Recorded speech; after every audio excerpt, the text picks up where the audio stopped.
You've probably heard it a million times, right? The justification for those massive CEO paychecks is that they're paid for performance. It seems to make sense. But what if that whole idea is just plain wrong? What if the link between how much a CEO gets paid and how well their company does is fundamentally broken? Well, a landmark review by some of the world's top scholars decided to crack this case wide open. And believe me, what they found is pretty startling. Now, this isn't just one person's hot take. The source for this whole explainer is a major review by a jury of 18 distinguished scholars. I mean, these are the heavy hitters. They have nearly 300,000 academic citations between them. And their verdict? It was almost unanimous. CEO pay and CEO performance, they just don't go hand in hand. So just how weak is this link we're talking about? A massive meta-analysis, one that looked at 219 separate studies, found that company performance explains, on average, less than 0.5% of the difference in CEO pay. Let that sink in for a second. Less than 0.5%. That's not a weak link, it's practically a ghost. The two are, for all intents and purposes, completely decoupled. All right, so to solve this mystery, here's our game plan. First, we're going to look at the verdict. Then we'll investigate the usual suspects, the economic and human factors. We'll even question the evidence itself. And finally, we'll ask the big question. Should pay and performance even be linked in the first place? And then we'll reach our final conclusion. Okay, let's officially open the case file. The core premise, the thing we need to start with, is that the whole pay-for-performance machine is broken. And this isn't some fringe idea, it's a rare consensus among experts, and it's based on some really compelling evidence. So here's Exhibit A. The real heart of the problem. You've got this small group of superstar CEOs who create a ton of value for their companies. And then you have another, different small group of CEOs who get paid a ton of money. You'd think those would be the same people, right? But they're not. The overlap is tiny. In fact, one study found that among the top 1% of performers and the top 1% of earners, the overlap was only 5%. So the best performing CEOs are almost never the highest paid. Okay, so if performance isn't driving pay, what in the world is? Our investigation is now going to follow the money. We're turning to our first set of suspects, the big economic theories. And what's wild is that a lot of these established models, they actually predict this exact disconnect. So here's our lineup of economic suspects. Each one offers a different clue as to what's really going on. First up, we've got marginal productivity theory. The idea here is that a CEO's pay isn't just about how they're doing right now. It's about the alternative. You know, a board has to guess how a replacement CEO would do. And that's a huge unknown. It's really hard to nail down. And that makes it almost impossible to tie pay strictly to the results you can see. This theory breaks the link in a few ways. For one, boards can just make a bad hire. Plus, the contracts were signed before anyone knows how the CEO will actually do. And if they fail, well, they often get these massive severance packages to avoid ugly lawsuits. Think of Bob Nardelli at Home Depot. Then there's something called the Matthew effect, where a high starting salary just leads to high future pay, no matter what the results are. Next, we have two theories that are kind of at odds with each other. Agency theory says this weak link is actually on purpose.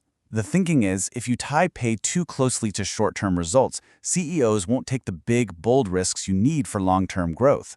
But managerialism has a much more cynical take. It basically argues that powerful CEOs just rig the game, taking control away from the board to serve themselves. So, which is it? Is the link weak by design, or is it weak because of manipulation? And then there's tournament theory, which just reframes the whole thing. It says that giant CEO paycheck isn't really a reward for their performance at all. Instead, it's the grand prize in a company-wide tournament. It's a trophy designed to motivate everyone else in the company, all of whom are competing to win that top spot one day. So the pay isn't for the winner, it's for all the players in the game. Now, beyond all the economic models, let's be real, corporations are run by people. So our investigation now turns to our next set of clues, the messy, complicated human factors at play. And the research here points to a whole host of things that have nothing to do with finance. We're talking about a CEO's personality, how they interact with the board, even things like their personal ideology and the social pressures they face. For a lot of top executives, pay isn't really about buying more stuff. It's a public scorecard. It's about status and power and reputation. And this is so important to understand. Personal traits, like hubris or narcissism, can drive a CEO to focus on boosting their own brand, even if it doesn't really help the company's bottom line. These non-financial motives can actually be way more powerful than any economic incentive. Social networks also play a huge part. I mean, think about interlocking directorates. That's when CEOs sit on each other's boards. It creates this cozy community of interests. A CEO on one board approves a generous package for a friend who, might just return the favor later on another board. In a system like that, pay can be influenced a lot more by your relationships than by your results.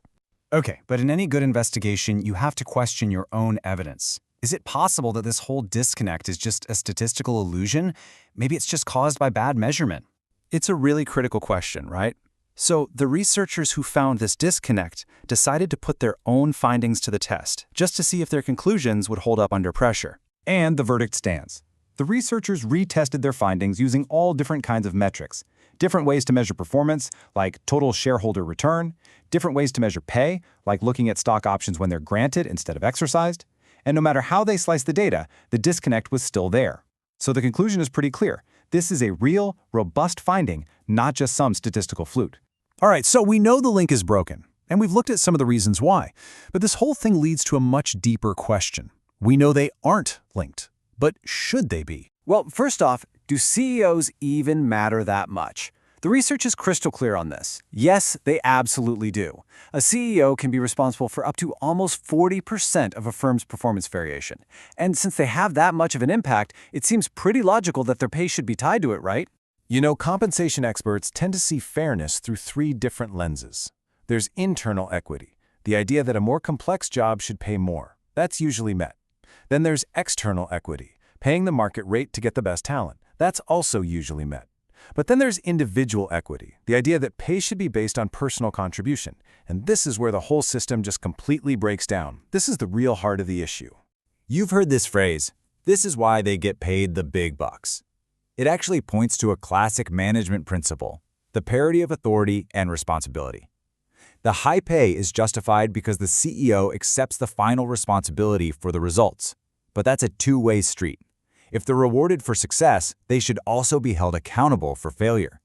A link between pay and performance is what ensures that accountability. So, after following all the clues, the economic theories, the psychological factors, the social networks, and all the statistical evidence, what's our final verdict in this mystery? Well, the truth is, there's no single culprit here. It's not that simple. The decoupling of CEO pay and performance is this complex, tangled web of forces that all interact with each other. It's a mix of economic design, personal power, human psychology, and social structures. And that, of course, leaves us with the final big question. If performance isn't the thing driving these massive pay packages, then what hidden combination of all these other forces truly is?